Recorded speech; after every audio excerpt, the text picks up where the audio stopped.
High, আমি জিনিয়া। আমি থাকি জার্মানিতে।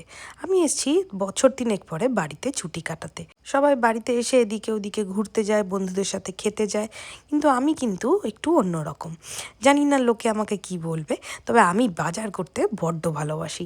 তাই প্রত্যেক দিন যবে থেকে এসেছি তবে থেকে সকালবেলা উঠেই আমার প্রথম কাজ হচ্ছে বাজারে যাওয়া।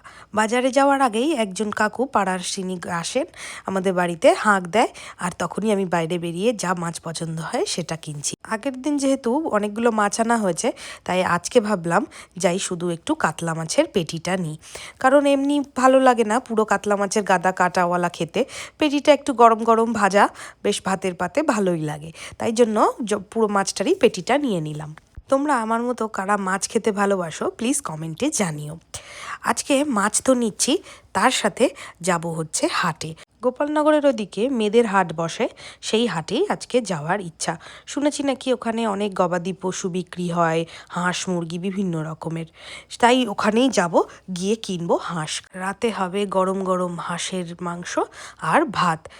কারণ এসছে আমার ছোটদি, আর দাদারা তো এখানেই আছে। সব ভাই বোনেরা মিলে আজকে আমরা করব পিকনিক। তাই সব কিছু করে সকালে গুছিয়ে বেরিয়ে পড়লাম হাটে। হাটে এসে দেখো বিভিন্ন রকমের হাঁস মুরগি, ছোট ছোট হাঁস মুরগির বাচ্চাও রয়েছে, দেখে দারুণ লাগছে। কিছু মানুষ খাওয়ার জন্য কিনছে, কিছু মানুষ আবার পোষার জন্যও নিচ্ছে।